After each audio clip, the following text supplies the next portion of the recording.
उत्तराखंड के एक छोटे से गांव गंगौली में पहाड़ों की ओट में बसा एक पुराना कच्चा घर था। उसी घर में रहते थे नीलकंठ और उसकी छोटी बहन ज्योति।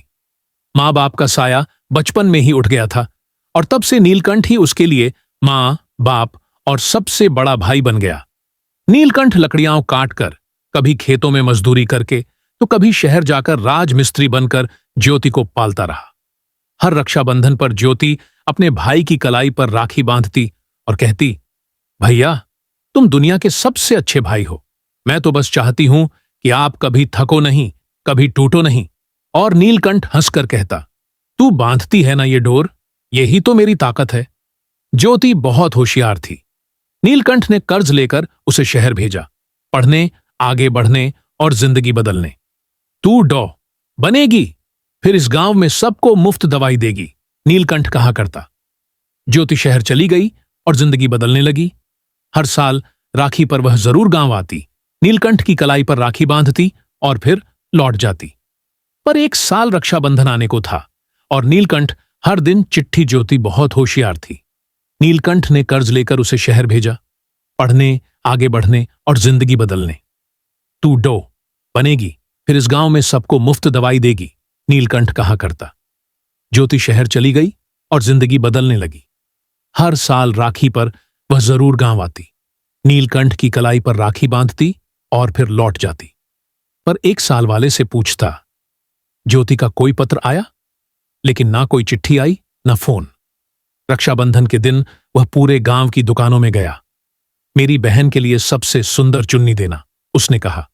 उसने हलवा भी बनाया, गुलाब जामुन भी। लेकिन दोपहर तक ज्योति नहीं आई। शाम होते होते नीलकंठ एक पेड़ के नीचे बैठा था, हाथ में राखी की खाली थाली। उसकी आंखें भर आईं। शायद वह बहुत व्यस्त होगी, वह बुदबुदाया। दरअसल शहर में ज्योति अब डॉक्टर बन गई थी। अच्छी नौकरी, बढ़िया फ्लैट और नए दोस्त। उसकी जिंदगी तेज हो चुकी थी, इतनी तेज कि कभी कभी नीलकंठ की आवाज उसे धीमी लगने लगी। उसने एक लड़के से सगाई कर ली थी, विनय, जो दिल्ली का बड़ा बिजनेसमैन था।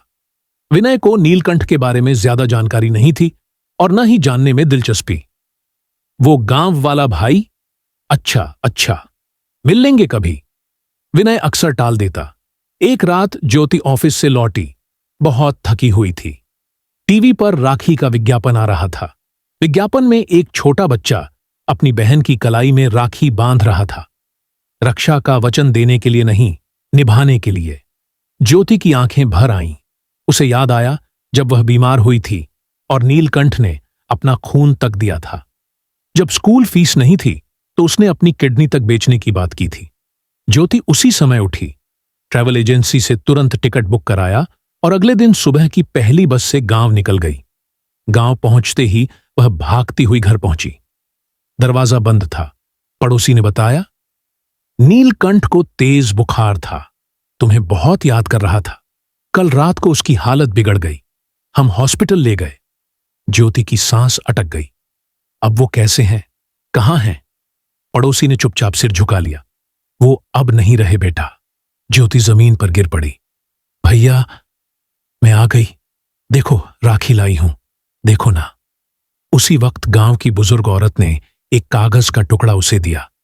ये उन्होंने तुम्हारे लिए छोड़ा था। चिट्ठी में लिखा था, पगली बहन, इस बार अगर तू नहीं आई तो कोई बात नहीं। मैं जानता हूं तू बहुत बड़ी डॉक्टर बन गई है, लेकिन राखी वाली डोर मैं फिर भी संभाल कर रखूंगा जब तक सांस चलेगी। और हां, मेरी एक आखिरी ख्वाहिश है, मेरी राखी की थाली तू ही सजाना, चाहे मैं रहूं या ना रहूं। तेरा भाई नीलकंठ। ज्योति ने उसी दिन निर्णय लिया, वह शहर नहीं लौटेगी। विनय ने बहुत मनाया, लेकिन ज्योति ने कहा, जिस भाई ने बिना शर्त मुझे सब कुछ दिया, उसके लिए मैं अपना जीवन समर्पित कर रही हूं। उसने गांव में एक छोटा सा क्लिनिक खोला, नीलकंठ सेवा सदन। हर साल रक्षाबंधन पर वह अकेले बैठकर एक राखी बांधती है, एक फोटो पर नहीं, हवा में। लेकिन कहते हैं उस दिन उस क्लिनिक के कमरे में एक हवा की ठंडी लहर चलती है और लगता है जैसे कोई उसके सिर पर हाथ रखकर कह रहा हो, शाबाश मेरी बहन। कहानी का संदेश, रक्षा केवल डोर बांधने से नहीं होती, वो होती है त्याग, समर्पण और यादों की उस डोर से जो कभी नहीं टूटती।